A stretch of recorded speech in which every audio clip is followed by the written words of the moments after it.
What's going on, YouTube? I am Germ here, and today I am so excited because I really believe that this video today is going to be the best YouTube video that I've ever made and that I've ever posted. And I do believe if you are a serious CSGO investor or even a casual CSGO investor that is looking to dip your toe into things, or if you're anyone who's going to be putting money into the Paris market, if you are going to be buying Team Hollows for the Paris market, this video is going to provide insane value to you. We are going to be talking about trying to figure out different ways and strategies to determine which Paris Hollows we should be buying, to determine which Paris Hollows are going to be the best bang for our buck and give us the best return on investment, because there are a couple different strategies out there. There are definitely people that want to buy the top end of the market. There's people who are going to go, they're going to sort by the highest price, and they're going to look at, hey, what has the most hype right now? What stickers are doing the best? They're going to see the MOUs and the Apex and say, wow, the people love the MOUs and the Apex right now. They're driving these prices up. These are the best of the best stickers of this bunch.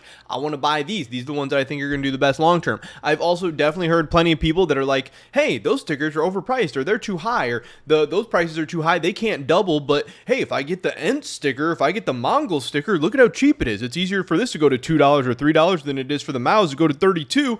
And I really think both of those people are overall not that smart, and they're oversimplifying it and all that stuff. But that's why I started doing some research. I took a look back at Stockholm and Antwerp, and I looked at the prices of every single sticker, and I compiled all this data. And obviously you guys can pause this video and look at the data for your own, but I'm going to go over some of the data, go over some of my conclusions, and this is going to help determine where you should be putting your money in and what stickers perform the best. So what I did is I looked at the end of the sale, the very last day of the sale for Stockholm and Antwerp. This is a capsule sale. Obviously, we don't know when the end of the Paris sale is going to be, but this is just a way to pick a day to see, this is a concrete day for each of these stickers. The day the sale ended for every sticker for Stockholm and Antwerp, to see what their price was that day, to see what their price was at the peak of, Stockholm and Antwerp stickers, and what their price was today. And this is going to show us, one, are stickers that, the order of the stickers, the most expensive to the least expensive, whatever,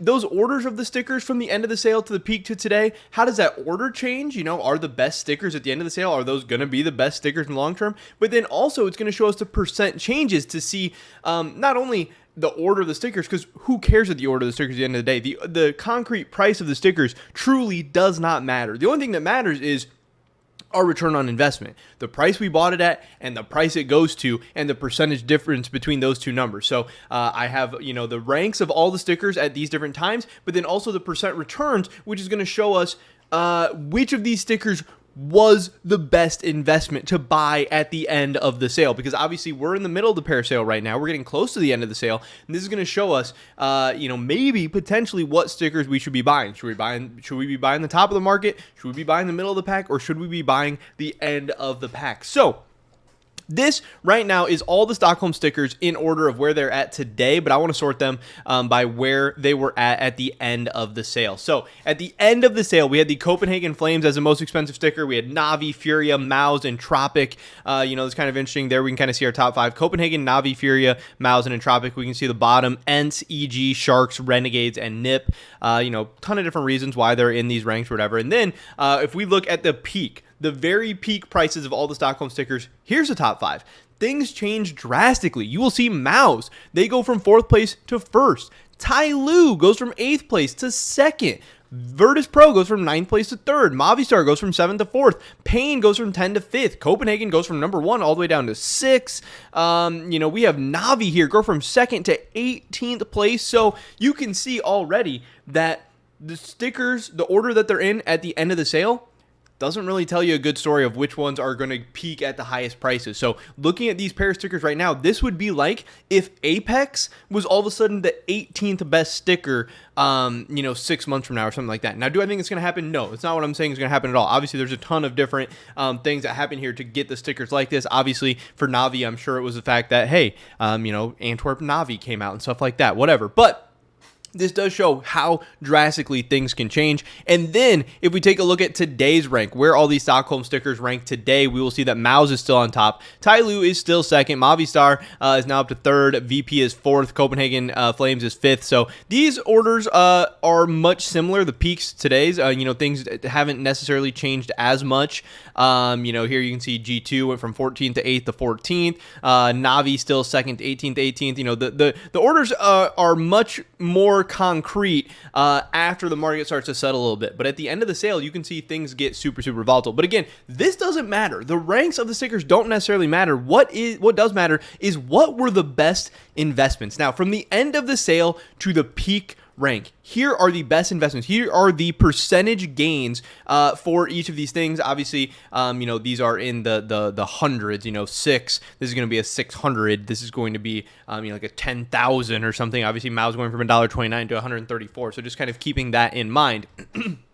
That these numbers are actually much, this is kind of the X, like this is 6X, this is 104X return. So what we can see is at the end of the sale, well, overall, the best investment from the end of the sale to the peak was Maus. And the top 5 investments were Maus, Tyloo, Sharks, Godsent, and actually Evil Geniuses, which is pretty crazy. And look at this right here. The end of the sale ranks of these stickers, the 5 best investments were in order of the price of the stickers, 4th, 8th, 22nd, 17th, and 21st. That is crazy. So that is kind of showing a decent argument for, hey, maybe those bottom of the pack stickers that are a little bit cheaper, maybe they do actually have a better chance of multiplying over time. But also, it just shows that some of these stickers were very Underrated. Sharks, that's a cool logo, and it's a unique sticker. That should have never been 22nd. Godsent, another cool, interesting logo. What's also been good for these over time is that, Sharks hasn't gotten another borderless sticker. Godsent hasn't gotten another borderless sticker. I don't necessarily know why EG had such good returns and stuff. But yeah, and then you can see the stuff at the bottom, stuff that didn't do so well. Some of the worst investments were Navi, Astralis, Furia, Spirit. It's actually interesting that Entropic and Copenhagen are all the way down here. Then if we look at the end of the sale to today, this is going to show us what has been the best investments in the long term. Maybe you weren't able to sell at the peak. Maybe you wanted to hold on, whatever. These are the numbers. The best investment still was Maus, but Maus I overall think is kind of an outlier just because of crazy hype and hysteria and fan base and all the stuff surrounding that. We have Tyloo, VP, Sharks, Heroic, and Movistar. So again, at the end of the sale rank, the best overall investments were the 4th sticker, the 8th, the 9th, the 22nd, and the 17th. And we can actually see down here, some of the worst investments were stickers in the top 10. We can see that Furia was the 3rd highest sticker at the end of the sale, and it was the 4th worst investment. Copenhagen Flames was the number 1 sticker at the end of the sale, and it was the 3rd worst investment. Astralis was the 6th highest priced sticker. It was the 2nd worst investment. And Navi at the end of the sale was the 2nd most priced sticker. It ended up being the worst investment from the end of the sale to today in terms of overall returns. That sticker has only doubled in 2 years now or something like that. Something absolutely crazy. But again, here's all this data. You guys can make of it what you will. You can pause the video, look at it, whatever. But those are some of the conclusions, again, that not just necessarily the stickers that are the highest price right now will not necessarily be the best returns. I would say, hey, have a little bit of caution with, Maus, because now Maus Paris has a direct competitor with Maus Stockholm. Just because Maus Stockholm did insane, now there's 2 borderless Maus stickers. Now they're competing with each other. Our return's going to be as good. I don't know. But also, watch out for stuff like Furia that already has multiple borderless stickers. You can see the Stockholm Furia has not been a top kind of performer over time. And then here we go with the Antwerp stuff as well. We'll try to run through this a little bit quicker. I don't want to make this video too long, but here are the end of sale ranks. We had Cloud9, Imperial, 9Z, Complexity, and Eternal as the top 5. We go to the peaks of these overall, and we will see Cloud9, Outsiders, Furia, G2, and Imperial. So overall, it looks like the market did a little bit better job of pricing these. We had 9Z drop from 3 to 10th. That looks like a pretty big drop. We had Vitality go up actually from 17 to 9, which is kind of interesting. We had G2 go from 9 to 4. We had Outsiders go from 7 to 2. And then overall, we're looking at today's rank here, where we had Vitality drop back down from 9 to 15, which again, there's multiple of those stickers out right now. Overall, it doesn't look like any other too crazy movements. 9Z went from 10 to 6th. Imperial goes back to 2nd. So I don't know. It looks like over time, maybe the market's doing a little bit better job of pricing these stickers. Antwerp looks like it has a little bit less crazy movement than Stockholm, which might show us, hey, Paris might be a little bit more in line. Maybe investors are doing a better job. I don't know. But here overall are the different gains we can look at. What were the best investments in this thing. And we can see the end of the sale to the peak overall. The best investments were Heroic, Vitality, Fours, IHC, and Big. For Antwerp, the little guys absolutely killed it. Their rank at the end of the sale was 20th, 17th, 23rd, 19th, and 24th. And what's actually hilarious is if we look down here, the end of the sale to the peak, the worst investments were the top 5. 1, 5, 4, 3, and 2 were the 5 worst investments from the end of the sale to the peak. They actually did the worst. All the guys at the bottom did great. All the guys at the top did relatively bad. Now, they were still fine investments, but they did relatively bad. And I think that might shock some people. That might be pretty interesting. And that's why I'm so glad to be making this video. Then we can look at the end of the sale to today. What happened? What were the best investments? And once again, Heroic absolutely killing it. I never hear about the Heroic Antwerp sticker, but it was the best investment from the end of the sale to the peak. It was the best investment from the end of the sale to today. It absolutely killed it. And again, if we look at the top here, now we start to have those top dogs do a little bit better. But the 5 best investments from the end of the Antwerp sale to this very day today, July 21st, Heroic, Fours, Cloud9, Furia, and Renegades, which were 17th, 21st, 1st, 3rd, and 19th. Again, 3 guys at the bottom, 3 of like the bottom 7 or 8 were the top 3 of the 5 investments. Now, yes, Cloud9, super good investment overall. Cloud9, it rebounded well. Furia, it had a nice little run. It rebounded well. But we will also see here down at the bottom, Eternal hasn't done that good. It's middle of the pack to lower of the pack. Imperial hasn't done that well. It was second, at the end of the sale, and it's all the way down here.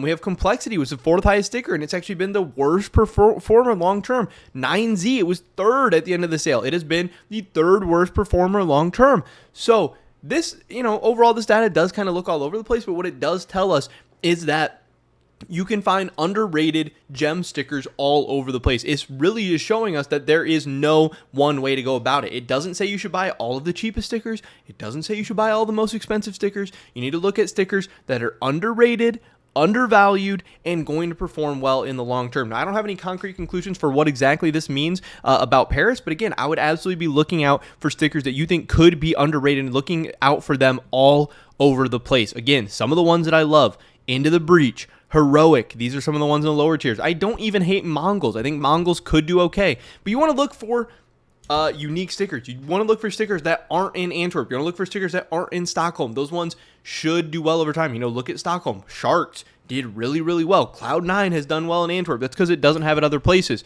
I really, really like Fnatic. I really like Fluxo. These are the ones that I'm going to be hitting really, really hard. And then even at the top, I think Gamer Legions could be okay. Probably going to be staying away from Apex and MOUZ, but they could be okay too. I don't know, but I just thought this information was very, very interesting. I put a lot of time, a lot of research, a lot of effort into this video, compiling all that data for you guys. Again, you can pause the video, look at those spreadsheets, look at all the different numbers, all the different returns, all that stuff. But yeah, I'm really excited. I think this is truly the best video I've ever posted. I think this is the most value I've ever been able to provide you guys. I hope to do a lot more of this in the future. Hopefully you learned something from this video. Yeah, hopefully catch you guys in the next one. Until then, peace.